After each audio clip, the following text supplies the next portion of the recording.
Like बावक़ार बिरादरान इस्लाम, अस्सलामु अलैकुम व रहमतुल्लाहि व बरकातुहू। हम्दन कसीरन तय्यिबन मलिकन लिल्लाहिल मलिकिल वाहिदिल क़ह्हार, तौसिफन तअज़ीमन तकरीमन बिन्नअति सय्यदिना मुहम्मदिनिल मुख्तार। अल्हम्दुलिल्लाह अल्हम्दुलिल्लाहि व कफ़ा व सलामुन अला इबादिहिल्लज़ीना इस्तफ़ा, अम्मा बअद, फ़अऊज़ु बिल्लाहि मिनश शैतानिर रजीम। बिस्मिल्लाहिर रहमानिर रहीम। इन्नल्लाह यअमुरु बिल अदलि वल इहसानि व इताइ ज़िल क़ुर्बा व यन्हा अनिल फ़हशाइ वल मुनकर। सदक़ल्लाहु मौलानल अज़ीम व सदक़ रसूलुहुन नबियुल करीमुल अमीन व नहनु अला ज़ालिका लमिनश शाहिदीन वश्शाकिरीन वज़्ज़ाकिरीन वल्हम्दुलिल्लाहि रब्बिल आलमीन। बकार ख्वेश हिरानम अगिस्नि या रसूलल्लाह, परेशानम परेशानम अगिस्नि या रसूलल्लाह। गौसे आज़म ब मने बे सरो सामा मददे, गौसे आज़म ब मने बे सरो सामा मददे, क़िबल एदी मददे, काबा ईमा मददे, बेगिरदाबे बला उफ़तादा कश्ती, ज़ईफ़ानो शिकस्तारा तो पुश्ती, बहक़्क़े ख़ाजाए उस्मान हारून, मदद कुन मदद कुन मदद कुन या मुईनुद्दीन चिश्ती। बारगाए नबी आले नबी में अक़ीदत और मोहब्बत के साथ अदिए दुरूद पाक पेशो पढ़िए। अल्लाहुम्मा सल्लि अला सय्यदना शफ़ीअना खिड़कियाँ खोल मौलाना मोहम्मद मादनी जूदी वल करम वालिही व बारिक वसल्लिम। मेरे प्यारे आका नबी करीम सल्लल्लाहु ताला अलैहि वसल्लम के प्यारे दीवानों, कुरान अज़ीम की जिस आया पाक की तिलावत की 14वें पारे की ये मशहूर और मारूफ आया पाक हर खतीब तकरीबन यौम जुमा मिंबर रसूल से तिलावत करता है। इस आया पाक में अल्लाह तबारक व तआला ने कई चीजों का हमें हुक्म अता फरमाया, कई चीजों से अल्लाह ने हमें बचने का भी हुक्म अता फरमाया। लेकिन हर यौमे जुमा हम इस आयत को सुनते हैं, वो न सुनने के बराबर हमारा अमल रहता है।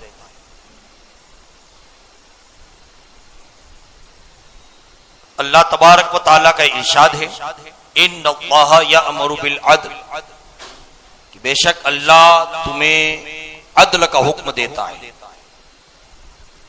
अदल करो, इंसाफ करो। वल इहसान, और एक दूसरों के साथ अच्छा सुलूक करो। व इताइ ज़िल क़ुरबा, वो रिश्तेदारों की मदद करो। वयन्हा अनिल फ़हशाई वल मुनकर वल बग़य, अल्लाह फरमाता है कि वो तुम्हें मना करता है फहशा यानी बेहयाई से, वल मुनकर, और हर उस चीज से जिससे उसने मना कर दिया है।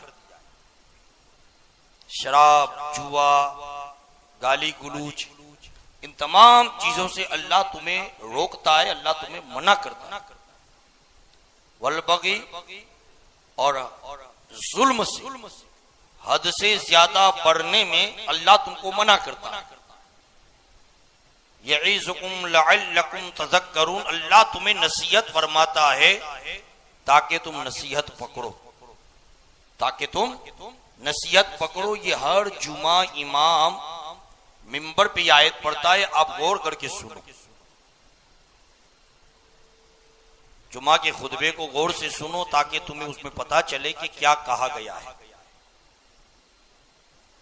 अब सबसे पहले अल्लाह ने फरमाया कि अल्लाह हुक्म देता है तुम्हें अदल का।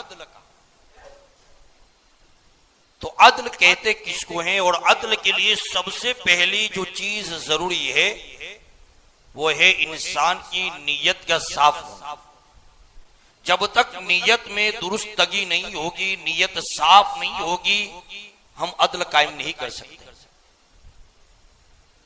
अदल कायम करने के लिए पहले हमारी नीयतों का दुरुस्त होना बहुत जरूरी है।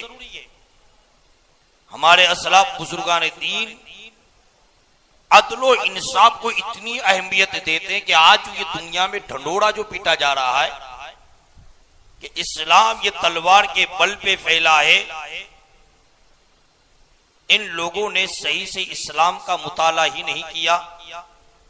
और हमारी भी सबसे बड़ी कमजोरी ये रही कि आज इस रुए ज़मीन पे हम अपने अलावा दूसरे सारे मजहब वालों को बातिल समझते हैं। तो इन बातिल लोगों के सामने हम हक्कानियत का सबूत कैसे दें, कैसे पेश करें? और ये मौजूदा दौर जहां आज हम और आप देखते हैं कि 99% लोग सैटेलाइट से ज्वाइंट हो चुके हैं, इंटरनेट सोशल मीडिया से ज्वाइंट हो चुके हैं। अब उनके कानों तक अगर हमें बात पहुंचानी है तो आज के दौर में हमें सोशल मीडिया है, इंटरनेट है, इसका भी इस्तेमाल हमारे लिए बहुत जरूरी है। वरना हम अपनी बात कैसे पहुंचाएंगे लोगों तक? खाली जलसे जुलूस से, हमारी हक्कानियत के नारे लगा देने से लोगों के दिलो दिमाग तक हमारी बातें नहीं पहुंचेगी। हमें दुनिया के एक एक कोने तक इस्लाम की हक्कानियत और सच्चाई को पहुंचाना है। और ये कुरान हमको हुक्म देता है कि तुम तबलीग के लिए बेहतर से बेहतर जराए इख्तियार करो। लोग जिस समझ के हो उसके मुताबिक उनसे बातचीत करो। ये हमारा कुरान कहता है कि लोगों की समझ के मुताबिक बात करो। तो जाहिर सी बात है कि आज हम और आप देखें कि इस नहज पर काम कौन करते हैं। गूंगों को समझाना ये सबके बस की बात नहीं। जिनको सुनाई ना देता हो उनको आप इस्लाम की बात समझाएंगे कैसे? इन सारे मरहलों पर हमें चलकर कुछ करना पड़ेगा। खाली बातें करने और मुखालफत से हमारे हाथ में कुछ आने वाला नहीं। तो सबसे पहले नीयत की दुरुस्तगी का यह हुक्म दिया गया कि नीयत दुरुस्त कर लो ताकि तुम लोगों में अदलो इंसाफ कायम कर सको। और अदल के लिए तुम्हारे पास इल्म होना बहुत जरूरी है। तुम्हारे पास इस बात का इल्म होना चाहिए कि मैं क्या फैसला करूं। कभी कभी हम और आप जिस मुताबिक सोचते हैं कि फैसला हो जाना चाहिए, फैसला उसके बरक्स होता है, क्योंकि सामने वाले के पास खाली हमारी नजर या हमारी सोच से ज्यादा आने वाले जमाने की क्या इफेक्ट होगी, क्या असरात होंगे, ये भी मद्देनजर होना चाहिए। जैसे आज हमारे यहाँ सबसे बड़ा अफसोस का मरहला, किसी ने भी कोई बात पूछी, फतवा दे दिया हमने, भले कौम लड़ती रहे। कभी हमने हमारे उस फतवे का बेहतर असर होगा या नुकसान वाला असर होगा, कभी हम नहीं सोचते कि हमारे फतवे से क्या असर आने वाला है। और जिसके बारे में हमसे फतवा पूछा जा रहा है, क्या हमारे पास इतना भी वक्त नहीं है कि हम उसको बुलाकर कम अज कम पूछ लें? क्योंकि आला हजरत फाजिल बरेलवी अलैहि रहमान ने तो बदअकीदा लोगों पर भी फतवा लगाने से पहले कई मर्तबा आपने तहकीक की। जब कोई चाराकार न रहा तब जाकर आला हजरत अलैहि रहमान ने कलम चलाया, वरना डायरेक्ट तो आला हजरत फाजिल बरेलवी अलैहि रहमान ने सुनी बातों पर कलम नहीं चलाया। कई मर्तबा तहकीक के लिए लोगों को भेजे, खुतूत भेजे। ये एक मुफ्ती की जिम्मेदारी रहती है कि कोई भी फतवा देना है तो उससे पहले उसके सारे मराहिल पे उसकी नजर रहनी चाहिए कि इस फतवे का असर बाद में क्या आएगा। तो इंसाफ करने वाले के लिए सबसे पहले जरूरी यह है कि वो इल्म हासिल रखे। जब सैयदना सुलेमान अलैहिस्सलाम की बारगाह में हजरत जिब्रील अलैहिस्सलाम आए और अर्ज करने लगे, ऐ अल्लाह के नबी, अल्लाह तबारक व तआला ने मुझे आपकी तरफ 3 चीजें लेकर भेजा है और इन 3 चीजों में से आपको एक को इख्तियार करना है, आपको एक को पसंद करना है, अपनी चॉइस बतानी है कि आपको एक कबूल करनी है। तो सैयदना सुलेमान पैगंबर अलैहिस्सलाम ने कहा कि बताओ वो 3 चीजें क्या है। तो सैयदना जिब्राइल अलैहिस्सलाम अर्ज करने लगे, सबसे पहले तो इल्म है, दूसरे नंबर पर बादशाहत है और तीसरे नंबर पर इज्जत है। बाप इन तीनों में से जिसको चाहे पसंद कर ले। इल्म भी है, बादशाहत भी है, दौलत भी है, शान शौकत भी है और इज्जत भी है। आज हमारे यहां कुछ लोग बसाइर कहते मेरी इज्जत का सवाल है, उसके लिए जायज हो ना जायज हो, हलाल हो हराम हो, कोई तमीज कोई इम्तियाज नहीं। लेकिन आओ जब इल्म होता है तो कमाल क्या होता है जानते हैं? जब सैयदना सुलेमान अलैहिस्सलाम के सामने ये तीनों बातें रखी गई कि अल्लाह के नबी आप इन तीनों में से जिसको चाहे सिलेक्ट फरमा ले, पसंद फरमा ले। तो अल्लाह के नबी हजरत सुलेमान अलैहिस्सलाम ने कहा कि मैं इन तीनों में से इल्म को पसंद करता हूं, इल्म को। तो जिब्राइल अलैहिस्सलाम कहने लगे बाकी 2 चीजें मुझे ले जानी पड़ेगी। कहा कि ठीक वो आपकी मर्जी, लेकिन मैं इल्म को अपने लिए पसंद करता हूं। तो जब जाने लगे जिब्राइल अलैहिस्सलाम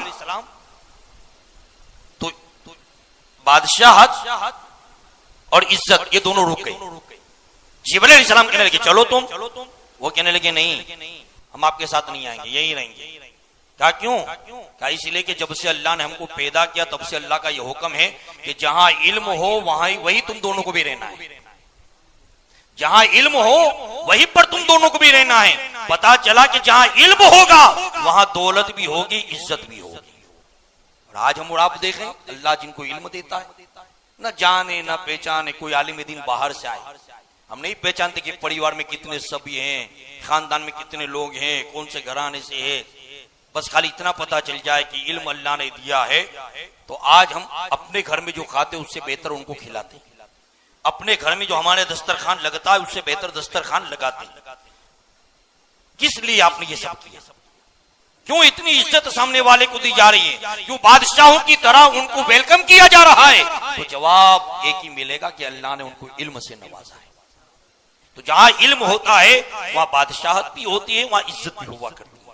तो सुलेमान अलैहिस्सलाम ने इस चीज का मुतालबा किया कि आप अगर देना चाहते हैं अल्लाह की तरफ से मुझे तो इल्म देकर जाओ, क्योंकि इल्म होगा तो सारे रास्ते मेरे लिए खुले हुए नजर आए। इल्म के जरिए हम पहचान सकेंगे सही क्या है गलत क्या है। और आज हमारी कौम इल्म के मामले में बड़ी दूर भागती हुई नजर आ रही है। और है भी कुछ लोगों के पास इल्म, तो बड़े अफसोस के साथ कहता हूं मैं तो कि हमने 8-8, 10-10 साल मदरसों में गुजारे तो सीखा क्या? एक दूसरे को गिरान। अगर यही इल्म है तो मेरे भाई मौलाए कायनात अली मुर्तजा ने हमारे ही जैसे लोगों के लिए फरमाया है कि कुछ लोगों का इल्म मिसले उस चिराग जिसकी रोशनी में दूसरों को तो रास्ता नजर आएगा लेकिन उसके खुद के नीचे अंधेरा रहेगा। आज हम में से अक्सर और बेशतर लोगों की हालत ही हो चुकी है कि खुद हमारे अंदर अमल का नामो निशान नहीं, लेकिन दूसरों में हम सारी वो खूबियां देखना चाहते हैं कि जो हमने कभी गिरेबान में झांककर अपने लिए नहीं देखी। तो सैयदना सुलेमान अलैहिस्सलाम ने इल्म को पसंद फरमाया। तो इंसाफ के लिए आज सबसे पहली अशद जरूरत है कि हमारे दरमियान इल्म होना चाहिए। इल्म नहीं है तो हम फैसले भी सही से नहीं कर सकेंगे, हम किसका हक क्या है ये भी नहीं बता सकेंगे। इल्म के बगैर हम अधूरे हैं। ऐ मेरे आका नबी करीम सल्लल्लाहु ताला अलैहि वसल्लम के प्यारे दीवानों, इंसान के पास जब इल्म होता है तो इल्म के जरिए उसकी जिंदगी में कामयाबी ही कामयाबी होती है। देखें हजरत सैयदना उमर फारूक आजम रज़ी अल्लाह ताला अन्हु का दौरे खिलाफत है। अब इल्म की बात मैं बताता हूं। और इल्म के मामले में आज हमको ये नहीं सोचना चाहिए जैसा कि हमारे यहाँ तो आज कुछ लोग एक ही बात पर फख्र करते हैं, मैं फला का उस्ताद हूं, मैं फला का उस्ताद हूं। अरे फख्र इस पे जरूरी नहीं, मैं फला का शागिर्द हूं इस पर फख्र जरूरी नहीं। अपने अंदर कमाल पैदा करो, दावे से तो बहुत कुछ कहने वाले कह चुके हो, कहते हुए चले गए दुनिया से, आज उनका नाम निशान तक भी नहीं। वो सैयदना उमर फारूक आजम रज़ियल्लाहु ताला अन्हु मस्जिद नबवी शरीफ है और तौसी का मसला आया कि मस्जिद को बड़ी करनी है, और बड़ी करने के लिए हजरत उमर फारूक आजम रज़ियल्लाहु ताला अन्हु ने हर वो मुमकिन कोशिश की जो मस्जिद नबवी के लिए जरूरी थी, क्योंकि उस वक्त जब मस्जिद नबवी शरीफ बनी तो आजू बाजू में सबके घर थे। मस्जिद नबवी शरीफ छोटी थी, लेकिन रसूलुल्लाह सल्लल्लाहु अलैहि वसल्लम के जमाने के बाद हजरत सिद्दीक़ अकबर का जमाना आया। उस जमाने में उस मस्जिद के अंदर कुछ फेरफार किया गया। फिर फारूक आजम रज़ियल्लाहु ताला अन्हु का जमाना आया तो काफी हद तक मस्जिद की तौसी होने लगी, काफी हद तक। अब उसमें घर आता था हजरत सैयदना अब्बास इब्ने अब्दुल मुत्तलिब का, रसूल पाक के एक चचा का एक मकान था, वो चचा का मकान भी उसी में पड़ता था। मस्जिद के मतलब उस इहाते में जहां मस्जिद की तौसी जरूरी थी तो वो बीच में आ रहा था। हजरत उमर फारूक आजम रज़ियल्लाहु ताला से लोगों ने कहा कि हजरत अब्बास जलाली आदमी है। हजरत अब्बास ये रसूल पाक के चचा, वो करबला में जो हजरत अब्बास थे वो इमाम हुसैन के भाई थे, हजरत अली की दूसरी बीवी के बेटे, लेकिन दोनों के बाप हजरत अली थे, हजरत अब्बास अलम बरदार के, और इमाम हुसैन के, इमाम हसन के, इमाम मोहम्मद बिन अनकिया सबके बाप हजरत अली। हाँ, लेकिन ये जो थे ना हजरत अब्बास उमर फारूक आजम के जमाने में, ये रसूल पाक सल्लल्लाहु ताला अलैहि वसल्लम के चचा और हजरत उमर के उनसे गहरे ताल्लुकात भी थे, गहरे ताल्लुकात थे। यहां तक कि दोनों ने एक दिन ये इरादा किया बैठकर कि अब्बास अगर तुम्हारा पहले इंतकाल हुआ तो तुम्हारी जिम्मेदारी कि तुम मुझे आकर बताओगे कि अल्लाह ने तुम्हारे साथ में क्या किया, और अगर मेरा इंतकाल हो गया पहले तो मैं तुमको आकर बताऊंगा। तो कहने लगे ठीक है, दोनों अल्लाह वाले थे, दोनों बुजुर्ग थे। उमर फारूक आजम रज़ियल्लाहु ताला का इंतकाल पहले हो गया तो हजरत उमर फारूक आजम रज़ियल्लाहु ताला का इंतजार रोज रात को सोने के टाइम पर याद करते कि आज शायद उमर आएंगे, आज शायद उमर आएंगे, आज शायद उमर आएंगे। लेकिन तकरीबन 1.5 साल का टाइम गुजर गया, उमर फारूक आजम के ख्वाब में नहीं आए। आज हमारे यहाँ तो आज इंतकाल होता है तो दूसरे दिन तो ख्वाब में ऐसे बता जाते हैं ना कि जैसे कि अल्लाह अकबर। कभी कभी तो मेरे पास अभी एक साहब आए थे कि मौलाना हमको यूं लगता है कि हमारे भाई की कब्र में से हमको आवाज आती है तो कब्र खोल सकते हैं। मैंने कहा तौबा अस्तगफिरुल्लाह, कब्र अल्लाह के राजों में से एक राज है, वहम काफी क्यों ना आ जाए, कितने ही ख्याल क्यों ना आ जाए, लेकिन कभी ऐसी हरकत ना करो जो खिलाफ शरअ। इसाले सवाब करो, सदका करो मरने वालों के नाम पर, सदका उसकी कब्र में उसको राहत पहुंचाएगा।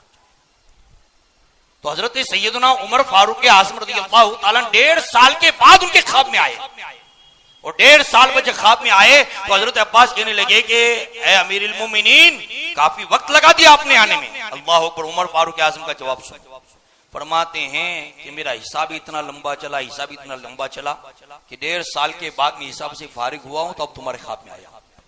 अब आप अंदाजा लगाओ कि उमर फारूक आजम जैसी शख्सियत का आलम ये है, और हमारी पोजीशन क्या है। बकौल अल्लामा डॉक्टर इकबाल कि जो फजर में अपने घर से मस्जिद तक नहीं जा सकते वो कब्र से जन्नत में जाने की बात करते, और क्या फख्र के साथ कहेंगे आएंगे कब्र में तो कह दूंगा नाम लेवाओ गो से आजम का। पूछेगा कौन तुझे, पूछेगा कौन तुझे, बड़ी जिम्मेदारी से बोलता हूं, पूछेगा कौन तुझे।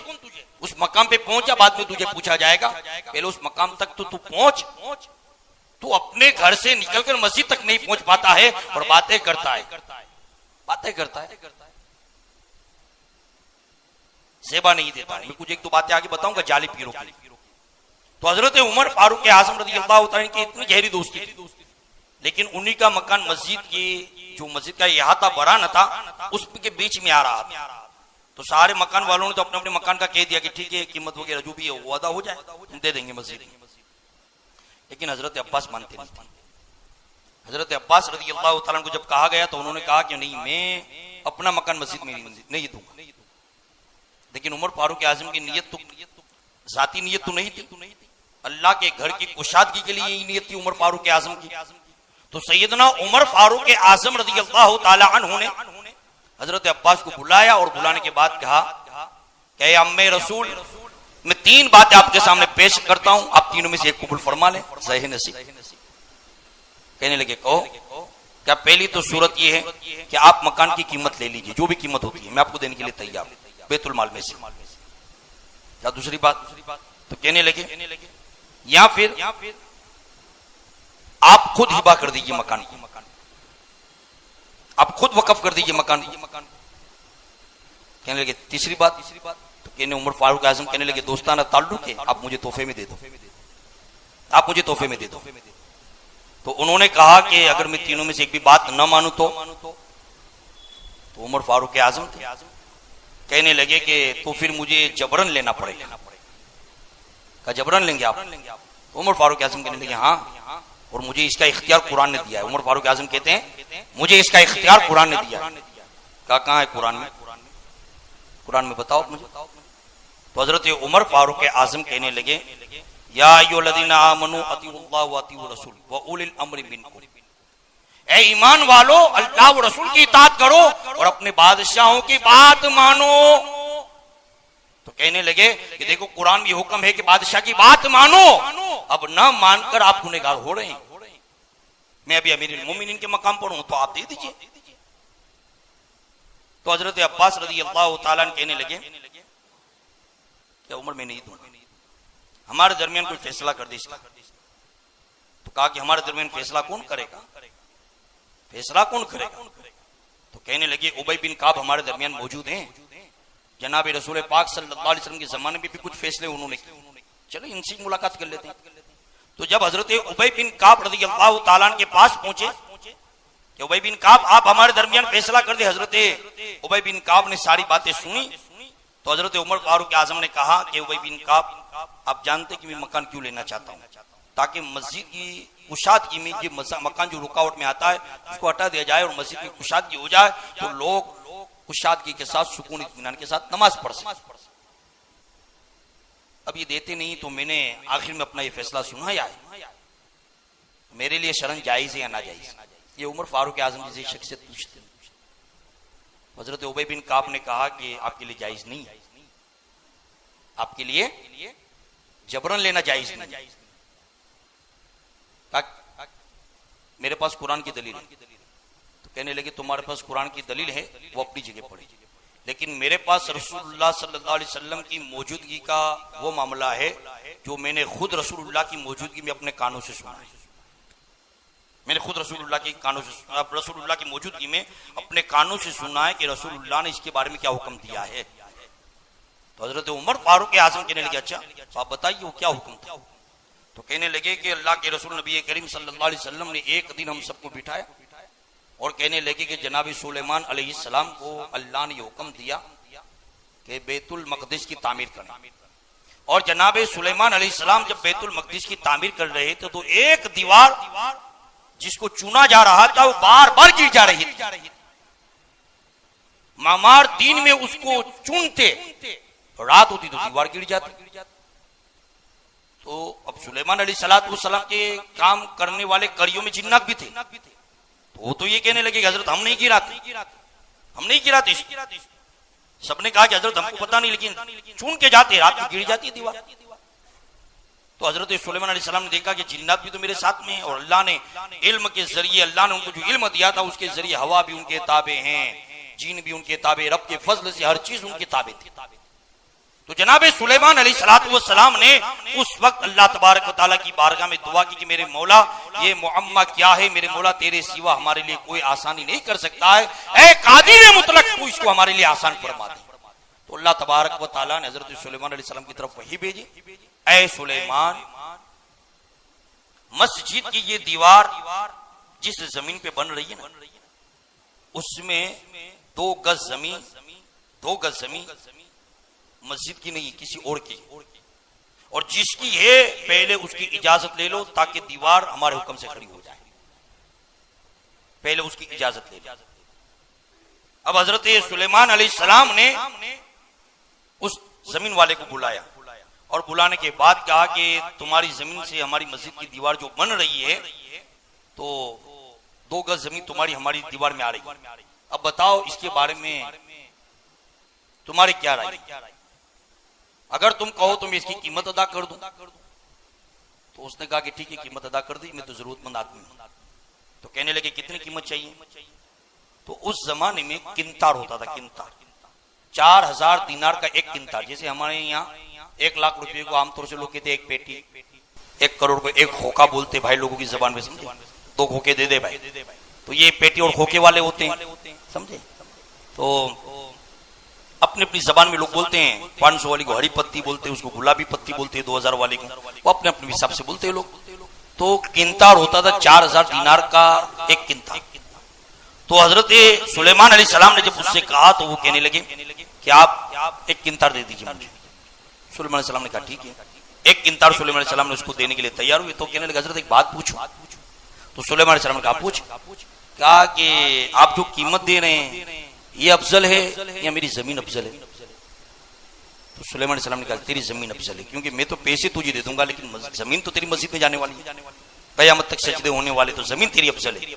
तो अफजल है तो एक किंतार में सौदा नहीं करना मुझे। फिर गया तो कहा कितने में करना? कहा 2 किंतार। फिर 2 दिए, 8000। फिर कहने लगा हजरत जमीन अफजल है कि किंतार? सुलेमान अलैहिस्सलाम ने कहा जमीन। तो कहा 3 कर दिया। बढ़ाते बढ़ाते बढ़ाते हद से ज्यादा बढ़ गए।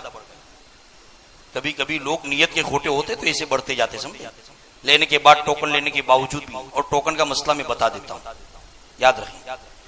टोकन ये खाली एक सौदे के लिए, सौदा कैंसिल होने की सूरत में टोकन आपको देना वाजिब है। टोकन आप दबा के नहीं रख सकते। आप ये कह दो कि नहीं भाई टोकन भूल गया, ये हराम का रुपया आपने ले लिया, भले वो सामने हमारे आम लोगों से माहौल लोगों ने बना लिया कि टोकन दे देवे, तो टोकन देना कंफर्म होने का मतलब है। लेकिन टोकन का मतलब ये नहीं होता कि अगर किसी सूरत में अगर सौदा मस हो गया, कैंसिल हो गया, तो आप ये कह दो कि नहीं भाई टोकन गया। जैसे हमारे आमतौर से लोग काफी कुछ लोग तो टोकन में मालदार बन गए, समझे? तो ऐसा जायज नहीं है। 25-25 लाख के टोकन लोग ले लेते जमीनों में, भूल जाओ 25 लाख का टोकन गया, तो इसकी जायज नहीं है। याद रखना, आप मुसलमान है, टोकन लेना है तो भी इसी नियत से कि भाई ठीक है हो गया तो ठीक, नहीं तो फिर वापस दे दूंगा। इसी नियत से आप ले सकते टोकन, वरना टोकन नहीं। मैं सौदा अल्हम्दुलिल्लाह कई सौदे करता हूँ, जमीन के नहीं, दलाली के नहीं, कोई ये अपनी गाड़ियों के बारे में। तो टोकन के मसले में यही मेरा नहीं भाई, वो जबान देवा की बात यही होना चाहिए। तो बहरहाल हजरत सुलेमान अलैहिस्सलाम ने उसको कहा, वो बढ़ता गया बढ़ता गया बढ़ता गया। तो हजरत सुलेमान अलैहिस्सलाम थक गए, आखिर में थक गए। और फिर आपने इरादा कर लिया दिल में कि अब इससे आगे नहीं बढ़ना। यानी कई किंतार तक उसने बात पहुंचा, कई किंतार तक। सुलेमान अलैहिस्सलाम थक गए। गैब से आवाज आई कि सुलेमान, जो कीमत तुम अदा कर रहे हो वो अपने माल में से दे रहे हो या हमारे दिए हुए माल में से? तुम अपने जाती माल में से उसकी कीमत दे रहे हो या हमारे दिए हुए माल में से? तो सुलेमान अलैहिस्सलाम कहने लगे मेरे रब अज़्ज़ व जल, हर चीज पे तेरा ही कब्जा है, तेरे हुक्म के बगैर कोई चीज नहीं, हर चीज का कादिर और मालिक तू ही, खालिक तू ही मेरे रब। तो अल्लाह ने फरमाया तो फिर दे दो, जो मांगता है वो दे दो। सुलेमान अलैहिस्सलाम ने उसको कहा कि सुन, रब तेरे बारे में ये मुझे हुक्म दे रहा है, अब ले जा जितनी कीमत तुझे चाहिए। दे दी सुलेमान अलैहिस्सलाम ने उसकी कीमत जो उसने मांगी। फिर मस्जिद की दीवार कायम हो गई। ये बात हजरत उबई बिन काब कहते हैं कि मैंने रसूलुल्लाह की मौजूदगी में सुनी है। तो मैं इस बात से ये फैसला सुनाता हूं कि जब तक इनकी इजाजत न हो इनका मकान मस्जिद की हद में हम दाखिल नहीं कर सकते। तो हजरत उमर फारूक के आजम की आंखों में आंसू आ गए और कहने लगे उबई बिन काब, अल्लाह तुम्हें जज़ाए खैर दे। चलो आपने वो बात बताई तो मेरे इल्म में नहीं थी, अम्मे रसूल आप मेरी खता को दरगुजर करें। और ये कहते हुए उमर फारूक आजम रज़ियल्लाहु ताला अन्हु का दिल थोड़ा पस गया था, नरम हो गया कि मतलब काम तो मैं कर रहा था अल्लाह के लिए, और देख जब नीयत अच्छी होती है ना, नीयत अच्छी होती है तो नतीजा क्या निकलता है। वही सैयदना उमर फारूक आजम जब निकलने लगे तो हजरत अब्बास और हजरत उबई बिन काब दोनों देख रहे थे। इतने में हजरत अब्बास ने गया, ओ उमर ठहर, चल अब तेरे लिए दोस्ती थी ना, तो कहने लगे कि अब तूने जो मुतालबा किया है अब मैं अपनी मर्जी से, मैं तो शरीयत का तुझे हुक्म बताना चाहता था, अब अपनी मर्जी से बगैर कीमत के पूरा मकान में मस्जिद में वक्फ कर रहा हूं। तो देखें नीयत सही होना, नीयत अदल करने वाले की नीयत में दुरुस्तगी होनी चाहिए। आज हमारे यहाँ फैसले कामयाब नहीं होते हैं और हुकूमत जो बर्बादी की तरफ जा रही है उसका सबसे बड़ा रीजन ये है कि हुकूमत हुकूमत की नीयत में खोट आ चुकी। वो हर चीज मुसलमानों को टारगेट में रख के कर। और याद रखें, हम भी मुसलमान भी आज कामयाब नहीं होते। आज बता सकते कि मुसलमान किस मोड़ पे कामयाब है? आज जिस कौम की इतनी ज़कात निकलती है, इतने फंड निकलते हैं, उसके बावजूद उस कौम के पास अपना खुद कुछ भी नहीं। क्या है हमारे पास, बता सकते हैं आप कहीं? आज हमारी कौम बर्बादी के ध्यान पर, क्योंकि हमने भी अपने रुपयों का, अपनी ज़कात का, अपने लिल्ला फंड का, अपनी खैरात का इस्तेमाल ही अपनी मर्जी के मुताबिक शुरू कर दिया। हमने कभी अल्लाह और रसूल के हुक्म के मुताबिक, जहां कौम की भलाई के लिए, और ये हुक्म क्यों दिया गया था अल्लाह की तरफ से, इस पर आज हमारी कौम गौर फिक्र नहीं करती है। ऐ मेरे आका नबी करीम सल्लल्लाहु अलैहि वसल्लम के प्यारे दीवानों, अफसोस के साथ कहना पड़ता है कि चंद लोग ऐसे लोगों के करीब हो जाते हैं जो अपनी जिहालत से बड़ी बड़ी बातें करते हैं, और उनकी बड़ी बातों में हमारे काफी लोग आ जाते हैं। एक ऐसे ही निकम्मा आदमी था। अब देखें, कभी कभी हमारे कुछ लोग ऐसे लोगों की सोबत में बैठते हैं ना, तो ये सोचते कि मुझे फायदा क्यों मिला। मिसाल के तौर पर गलत आदमी, आप गलत काम करने वाले के साथ नहीं, आप उसको सही समझ रहे हैं, आप अपने मन में सही समझ रहे हैं, फिर भी आपके काम हो रहे हैं, तो आपको यूं लगता है कि अगर वो गलत था तो मेरा काम ऐसा क्यों हो गया। अब क्यों हो गया ये मैं आपको बताता हूं। वो निकम्मा आदमी जब थक गया तो अपने दोस्तों को बुलाया, कुछ लोगों को, और कहने लगा यार अब तो धंधे कमाने की ताकत नहीं है, कोई रास्ता ऐसा बताओ ना कि यार कुछ इनकम का जरिया बन जाए। तो उसके दोस्तों ने उसको ये कहा, पीर बन जा, पीर साहब बनने में भी बहुत बड़ा फायदा है, पीर साहब बन जा। तो आजकल पीर बनने के लिए तो लोगों को जरा भी इंतजार नहीं। अब पहले तो खिलाफत का भी होता था, अब तो क्या कहते थे, खिलाफत की जरूरत क्या है हमको। वही खिलाफत बगैर खाली आफतें बनकर घूमते, और खिलाफत वाले भी खाली आफतें बन गए आजकल। क्या मालूम हुजूर मुफ्ती आसिम नलड़ी की खिलाफत, वो जो हजरत ने इंतकाल करते वक्त ये कहा था, तो कुछ लोगों ने उसी खिलाफत को धंधा बना के लोगों में बांटना शुरू कर दिया। कई ऐसी चीजें हमारी नजरों के सामने हैं कि अब लोग, अब कोई एतमाद और कोई भरोसा नहीं रहता है। मैं अहमदाबाद में जा रहा था तो एक रिक्शा वाला था, तो रिक्शा वाले से बातचीत की तो अल्हम्दुलिल्लाह मैं शेखुल इस्लाम का खलीफा हूं। अच्छी बात है, एक आम खिलाफत होती जा रहा है। कि चलिए ठीक है, हजरत की सोच अपनी जगह पड़े, लेकिन एक खिलाफत जो हो गई ना, वो बिल्कुल इस तरीके की हो गई कि समझ में नहीं आता है कि खिलाफत को मतलब लोगों ने बिल्कुल समझ एक मजाक बना के रख दिया। और फिर ऐसे लोग जिनके न चेहरे पर सुन्नत रसूल है, न नमाज का एहतिमाम है, न खौफे खुदा है, न शर्मे नबी है, कुछ भी नहीं है, फिर भी वो लोगों में पीर साहब बन के घूम रहे हैं। 8-10 अंगुष्ठियां पहन लिए, अंगुष्ठियां हाथ में, बड़े बड़े बाल रख लिए, जुल्फिकार हैदरी बन गए और चल रहे।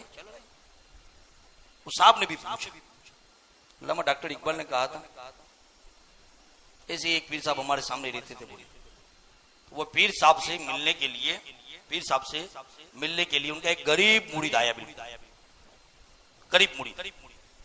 अब उस जमाने में वो गरीब मुरीद था, तो अल्लामा डॉक्टर इकबाल कहते हैं कि जब वो मुलाकात करने के लिए आया, तो पहले उससे मेरी मुलाकात हुई, तो फरमाते कि पीर साहब की दावत में मैं भी था साथ में। अल्लामा डॉक्टर इकबाल कहते हैं, तो वो मुरीद कहता था कि 90 रुपये का कर्जा मुझ पर हो गया है।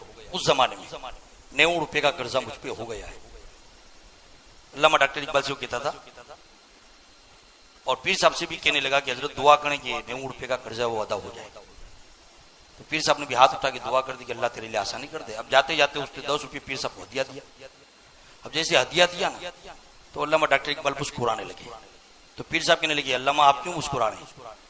कहने लगे, आपकी दुआ कबूल हो गई इसलिए मुस्कुरा रहा हूं, आपकी दुआ कबूल हो गई इसलिए मुस्कुरा रहा हूं। कहने लगे, खुश हो गई मन में, कहा दुआ कबूल हो गई, आपको पता चल गया? हाँ, अभी तक बेचारा 90 का कर्जदार था, आप 10 आपको देखेंगे तो 100 का पूरा हो गया। होना तो ये चाहिए था कि ऐसे गरीब मुरीद को ये कहा जाए कि 10 रुपये तो रख तेरे पास, मुझे हदिये की जरूरत नहीं, देने वाले बहुत है, तो ये 10 रुपये से पहले अपना किसी छोटे बंदे का कर्जा अदा कर दे। और सुनो, मैंने एक रिवायत पढ़ी है कि अल्लाह के रसूल सल्लल्लाहु अलैहि वसल्लम फरमाते कि कर्ज का 1 रुपया लौटाना, आप पर कर्जा हो गया, आज हमारे पास आ जाते ना, फिर भी हमारी नीयत सही नहीं रहती। मैं देखता हूं कि अभी आ जाते हमारे लोगों के पास रुपये कि भाई मुझ पर कर्जा हो गया है, तो आपने दिए, किसी ने आप पर भरोसा करके आपको दिए, 2000 दिए, 5000 दिए, बल्कि हमारे यहाँ तो काफी लालची लोग ऐसे भी है कि महीने में 10-20 हजार रुपए की लालच के ऊपर 10-20 लाख रुपए भी दे देते हैं, समझे। तो खैर कर्ज आपने लिया तो अल्लाह के रसूल नबी ये करीम सल्लल्लाहु अलैहि वसल्लम फरमाते हैं कि अगर तुमने किसी से कर्ज लिया और तुम्हारे पास माल आया और तुमने वो कर्ज अदा किया तो तुम 1 रुपया दे रहे हो, मौला 1 रुपये में तुम्हें 1000 रुपया सदका करने का सवाब अता फरमाता है। यानी अगर तुमने कर्ज का अगर 1000 रुपया वापस किया तो तुम्हें 1,00,000 रुपया तो सदका करने का सवाब मिलता है। आप अंदाजा लगा लो कि कर्ज वापस करना पर कितना जरूरी। लेकिन हम लोग ले लेते हैं, उसके बाद नस्ये मन से हमारा मामला हो जाता है, हम वापस करने के लिए हमारी नियत ही सही नहीं होती, ये हालत हो जाती है हमारी। और आप वो जाली शख्स भी कहने लगा अपने दोस्तों से क्या करें, कहा कि पीर साहब बन जा, बहुत बड़ा फायदा होगा। वो कहने लगा हाँ ये ठीक है, हो गया पीर साहब बन गए। एक दिन सच्ची अकीदत वाला एक आदमी उसका मुरीद बनने के लिए आ गया। अब ऐसे लोगों के पास, झूठों के पास जब कभी कोई जाते ना, अब देखिए कामयाबी कैसे हो जाती, उसकी सच्चाई की वजह से। अब ऐसा एक मुरीद पहुंच गया और कहने लगा कि हजरत मुझे आप मुरीद कर लीजिए। झूठा तो था ही, तो पहले इधर उधर की बातें करने लगा, फिर कहने लगा ठीक है चलो मुरीद कर लेता हूँ। फिर दूसरे दिन वो बड़ा अकीदतमंद था, दूसरे दिन आ गया। अब ये पीर साहब समझ गया है तो ये गरीब आदमी, कुछ फायदा होने वाला नहीं है। लगा दिया उसको ऐसे काम पर का फावड़ा ले और पला पहाड़ के वहां जा और वहां जमीन को खोद, और जमीन को खोदते उसको दुरुस्त कर दे। पहाड़ का काम सौंप दिया बेचारे को। वो फावड़ा और कुदाल लेकर चला बेचारा गया। कुछ लोगों ने वो ऑब्जेक्शन लिया, लेकिन वो अपने काम में लगा हुआ था, फावड़े कुदाल से लगा हुआ था। कहने लगा मेरे पीर का हुक्म है, मेरे पीर का हुक्म है। ना किसी से खाना मांगता था, ना पानी मांगता था। तो लोग भी कहने लगे चलो धीरे धीरे रास्ता तो सही कर देगा, उसको काम पे लगा दिया। पीर तो इसका झूठा था, फावड़ा और कुदाल लेकर वहां पहुंच गया बेचारा, खोद रहा है, दुरुस्त कर रहा है। इतने में अल्लाह के वलियों में एक अब्दाल का इंतकाल हो गया। एक अब्दाल का इंतकाल होगा। सारे अब्दालों की जब नशिस्त हुई, मीटिंग हुई, तो कहने लगे कि किसको अब्दाल बनाना। तो कुछ लोगों ने कहा कि एक बड़ा सच्चा अकीदतमंद है, उसको एक झूठा पीर मिला है, उस झूठे पीर की वजह से वो उस काम में लगा हुआ है और वहीं पर रात में इबादत भी करता है। तो क्यों ना हम उसी की तरफ तवज्जो डाल दें, उसी की तरफ हम अल्लाह के हुक्म से तवज्जो डाल दें और उसको ही अब्दाल बनाने। तो कहने लगे चलो सारे अब्दाल आए और सारे अब्दाल ने उसके ऊपर तवज्जो कर दी। जब तवज्जो कर दी तो उसका दिल कुशादा हो गया, इल्म आ गया और दिल कुशादा हो गया। अब उसको पता चल गया कि जिस पीर का दामन मैंने थामा वो झूठा है, उसने कुछ नहीं किया, उसको अल्लाह की तरफ से अब्दाल बना दिया गया। देखिए उसकी नीयत की वजह से उसको अब्दाल बनाया गया। अब वो जब अब्दाल बन गया तो अब्दाल बनने के बाद उसने फावड़ा और कुदाल वहां के लोगों को दी, कहा पीर साहब को दे के आ जाना, कहा तेरा सामान तुझे मुबारक। अब अल्लाह ने मुझे राहत फरमा दी। तो आदमी को कभी कभी ऐसे झूठे लोगों के पास जो मिलता है ना, उन झूठे और मक्कारों की वजह से नहीं मिलता है, वो खुद की नीयत की वजह से मिला करता है। किसकी वजह से? जैसा कि साहिब कलयुब रहमतुल्लाह ताला अलैह फरमाते हैं कि चंद चोरों की जमात ने इरादा किया डकैती का, और डकैती के लिए लोग निकले। रास्ते में एक मुसाफिर खाना था। जब उस मुसाफिर खाने में पहुंचे तो इन लोगों ने पहले से प्लान बना लिया कि हम जाएंगे तो हमको क्या कहना है।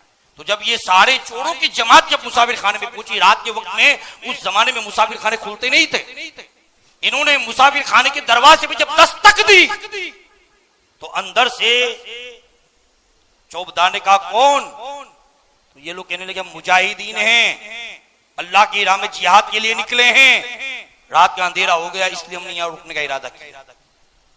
तो जैसे ही उन लोगों ने ये सुना, मालिक को जाकर कहा कि दरवाजे पर कुछ मुजाहिदीन इस्लाम की जमात आई हुई, अल्लाह की राह में निकले हुए लोग हैं, क्या हुक्म है?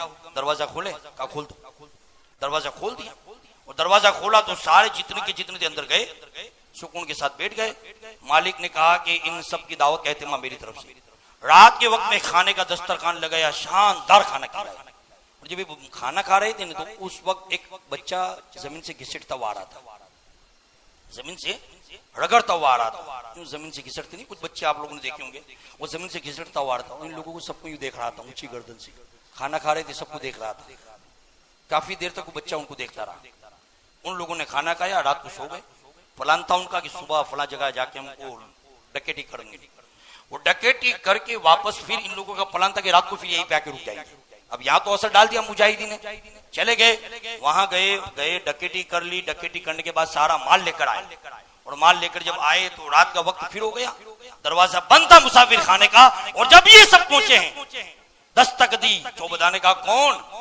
कहा कि कल रात वाले हम मुजाहिदीन। कहा सुभान अल्लाह सुभान अल्लाह। दरवाजा खोल दिया, कहा आइए। फिर दावत का एहतिमाम, तो खुश हो गए कि चलो हमारा तो काम ही बन गया, निकल पड़ी अपनी, अब हमारा तो काम ही बन गया।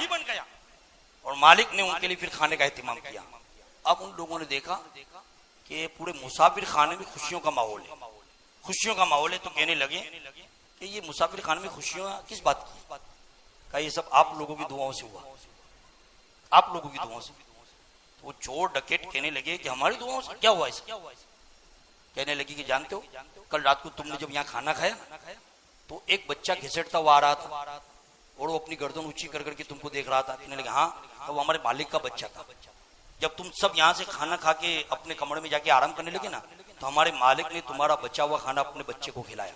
कहा कि ले बेटा खा, ये नेक लोगों के मुंह का बचा हुआ खाना है, अल्लाह शायद तेरे लिए शिफा दे।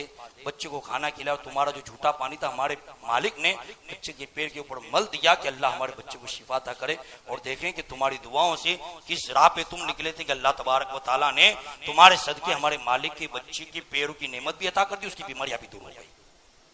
चोरों ने इतना सुना तो जमीन पर गिर पड़े, थारे मार मार के रोने लगे और कहने लगे कि ऐ अल्लाह के बंदे, खुदा हम जानते हैं कि हमारी वजह से कुछ, क्योंकि जो हमें हम जानते हैं, और अगर तुमको ये पता चल जाए कि हम कौन हैं तो शायद तुम हमारे लिए दरवाजा भी ना खोलते। लेकिन इतना यकीन हो गया कि अगर अल्लाह की बारगाह में कोई दिल से मांग ले ना तो रब कादिर मुतलक है। आज अगर तुमको जो मिला है और ये नेमत जो तुम्हारे बच्चे को मिल गई, पैर की नेमत मिली, अल्लाह ने बीमार से शिफा अता फरमाई, ऐ मुसाफिर खाने के मालिक, इसमें हमारा कोई अमल नहीं, बल्कि अल्लाह ने तेरी नीयत का सिला तुझे अता फरमाया है, तेरी मोहब्बत का सिला अल्लाह ने तुझे अता फरमाया है। और फिर डाकू सारे के सारे कहने लगे उस बच्चे को लेकर आओ, हम उस बच्चे के हाथ पर ही अपने गुनाहों से तौबा कर लेते हैं। तो देखें क्या पता चला, अगर आज के इस दौर में गलत लोगों की संगत में कोई बैठता है तो ये ना सोचे कि उन गलत लोगों की वजह से आपको बरकत मिल रही है, नहीं, बल्कि आपकी जो दिल की नीयत है ना, अल्लाह उस पर आपको बरकत दे रहा है। लेकिन हमारे लोग ऐसे गलत लोगों को और बढ़ाते हैं और बढ़ाते हैं और बढ़ाते बढ़ाते बढ़ाते तो इस हद तक पहुंच जाते हैं, इस हद तक। आखिरी जुमला कहता हूं, अभी हिंदुस्तान के माहौल के मुताबिक सबसे ज्यादा फटी पड़ी है तो बदअकीदा लोगों की, तबलीगी जमात वालों की, मोबाइल में। अब इन्होंने राम और कृष्ण के हवाले से शुरू कर दिया।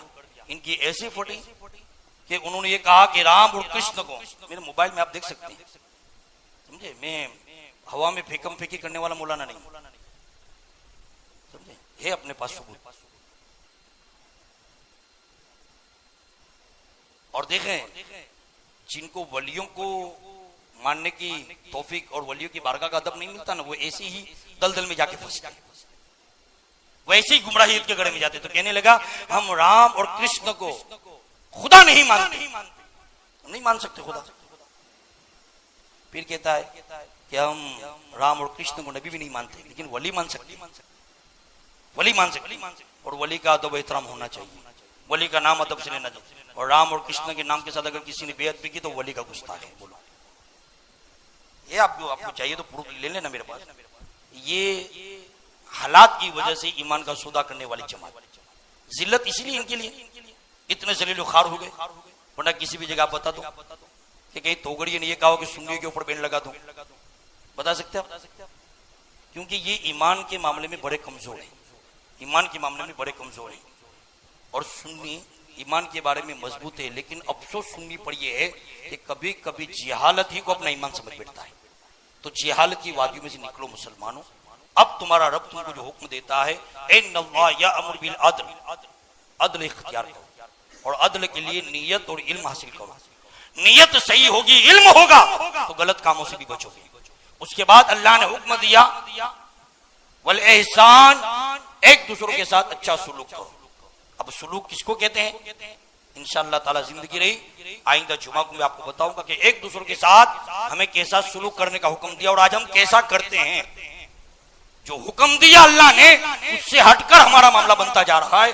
ऐ मुसलमानों, अगर चाहते हो कि कामयाबी तुम्हारे कदम चूमे तो अल्लाह के इन फरामीन को समझने की कोशिश करें। अल्लाह के हुक्म